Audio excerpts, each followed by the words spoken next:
Well, let me show you a routine that I've really enjoyed performing for the past several years. I haven't explained it anywhere. But it's a routine that's in some ways more fun to do than to see, although I think the spectators enjoy it too.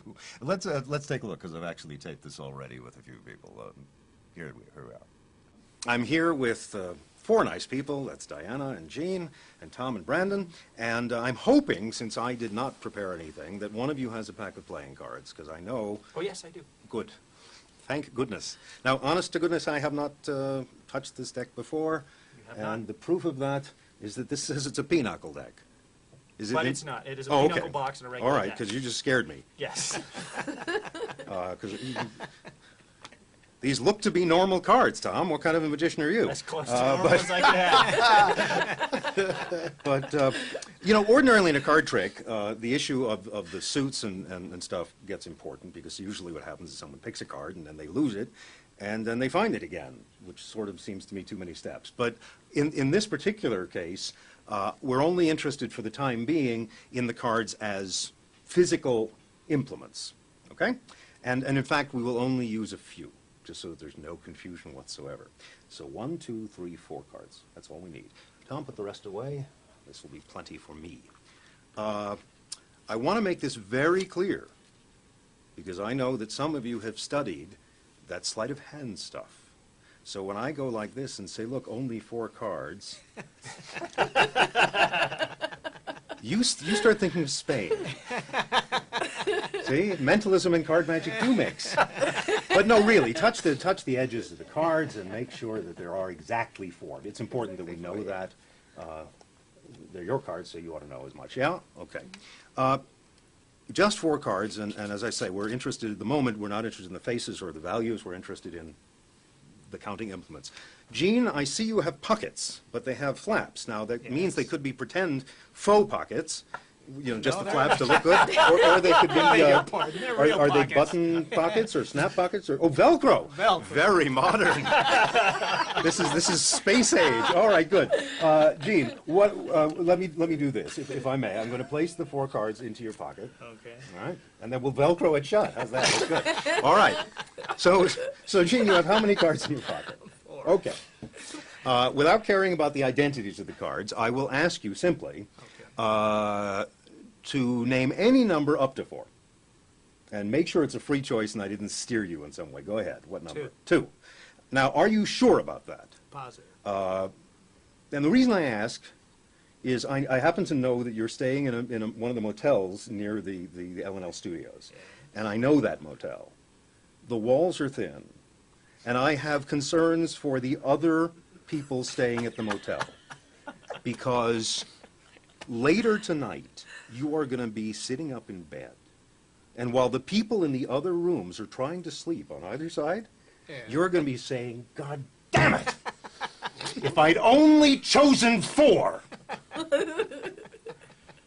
The psychological force was 3! I would have nailed him on that because he was trying to avoid the psychological choice. If I'd gone for 1, he would have been toast. Do you want to stay with 2? After consideration, yes. All right. I tried to help. Now, what did I say at the outset? I said that for the time being, we didn't care about the faces of the cards, the values. That didn't matter at first. Right. It does now. Because in my pocket, I have something of yours. Actually, it's something of Tom's, something that you've only borrowed. Okay. Would you reach in and in the most decorous way possible take out what's in my pocket there? It is the 2 of hearts. You're holding the ace, the 3, and the 4. Take them out and show them. Well, indeed. Oh Ace, 3, and the 4. Wow. Boy, am I glad I'm not staying at your motel.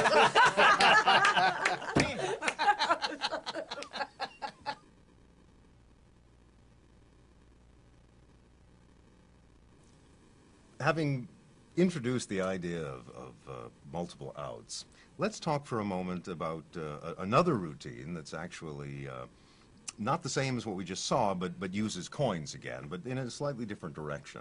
And This is based on a wonderful idea from a dear departed friend of both of ours, Marcello Truzzi.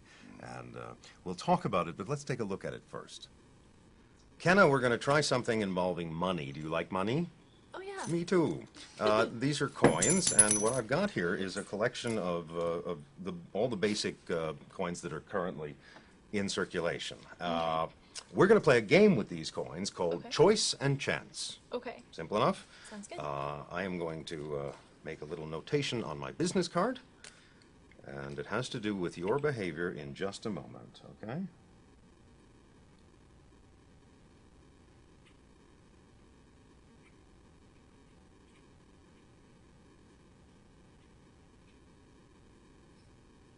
No, you're not watching. Nope. You're not I can't. peeking. Mm-mm. Okay. I have written what I think is going to happen. Okay. Remember, choice and chance. Mm-hmm. You must choose one coin. And I'll tell you right now, whichever coin you choose, and you'll point to it, that is the one we'll use. Simple enough? Mm-hmm. Point to a coin now.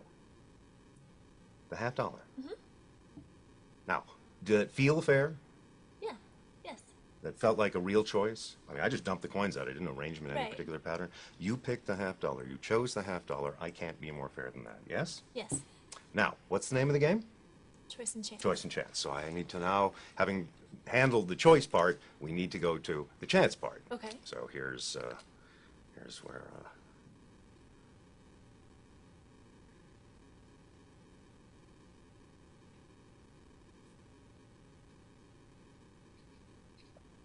Now don't peek.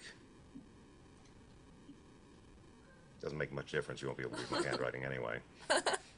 But all right. So we've got a. Now, to do this by chance, we'll play a game of heads and tails. Okay. And that'll allow us to eliminate all but one of the coins. So do you, in terms of this game of elimination, do you for heads or tails? Heads. All right. So gather up the remaining coins and shake them up in your hands.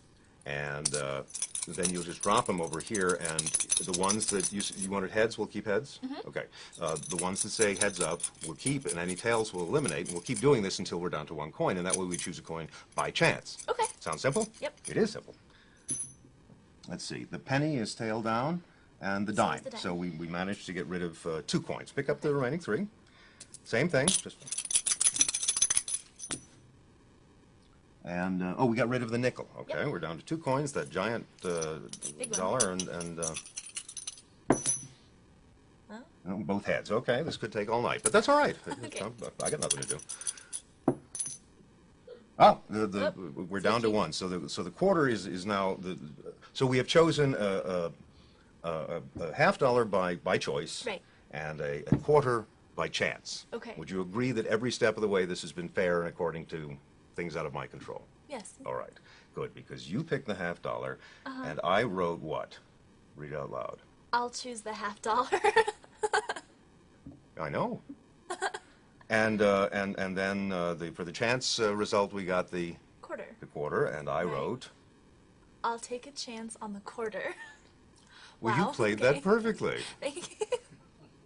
Oh, jeez. That's what I was going to say.